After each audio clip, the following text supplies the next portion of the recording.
So here's the thing about action. You aren't actually ever taking any action. You're just imagining that you have. Because everything is imagined. Everything is a dream that consciousness is imagining.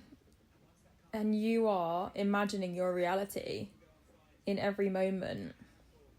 By the way, I'm just having my little snack plate. How cute is that? So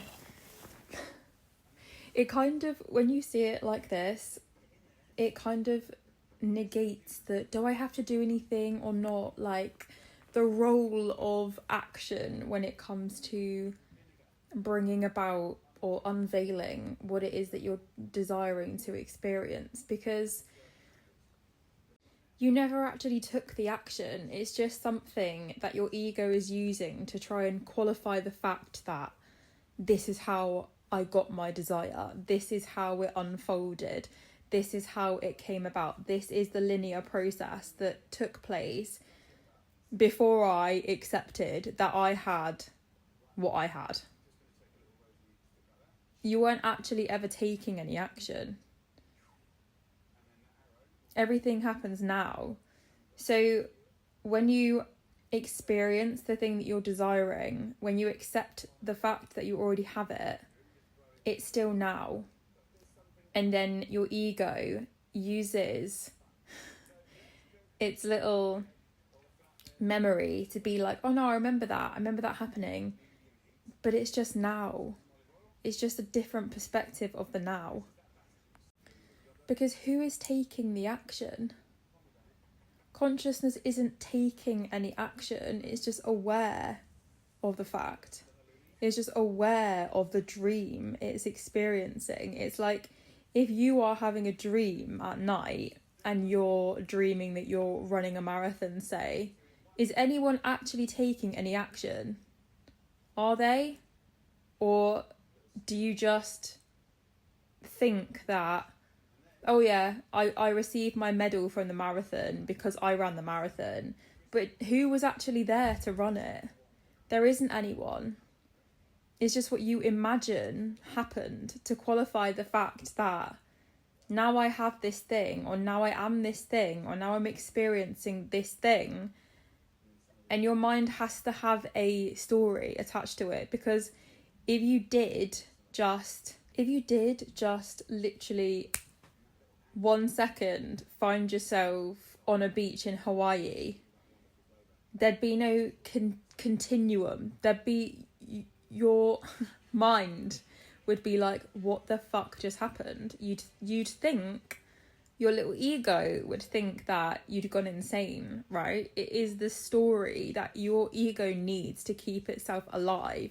But none of it actually happens. It is all imagined. And when you are identified with the one that is aware that this is all imagined, then you can control it. But it's not control, it's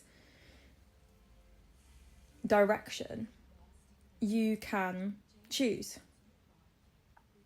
In the same sense as people who find themselves able to lucid dream, they stop identifying themselves as the one who is in the dream, and they become aware of the fact that they are the ones in control, or control is really not the right word, the ones observing and the ones creating the dream, and therefore they can then direct it consciously. It is exactly the same in this reality. It is all dreamt up by consciousness, and your ego just thinks that this is real. So identify as the one who is aware that this is a dream, the one who this is all happening within. The only thing that separates your dreams from your seeming reality is your assumption that they are separate, but they aren't. That is why you've heard the saying, like, your mind or your brain can't tell the difference between something that is imagined and something that is happening, it's because there isn't any fucking difference. It is literally all the same thing. And so that is how everything that you desire, you pick up on, you see it in your mind's eye, right? Or you sense it, or you know it. Because it's real. It's real in the same sense that you think all of this is real. It's exactly the same. But the overarching truth is that fucking none of it is real. Like, you aren't real in the sense that you and your experience is not the tangible thing that you think it is. You are the consciousness behind it all. You are the creator of the entire dream. You are the chooser of everything in the entire dream. And that's when it gets really fun and magical, is when you stop identifying as the one who is stuck in the dream. You are the creator of the dream. So anyway, back to the start of this, which was about action, is no one's ever taking any action in the first place. There is no one. There's just consciousness aware of a dream that it's imagining. And you thinking that you're the little person running about, but you're not. You're the one who's aware of that.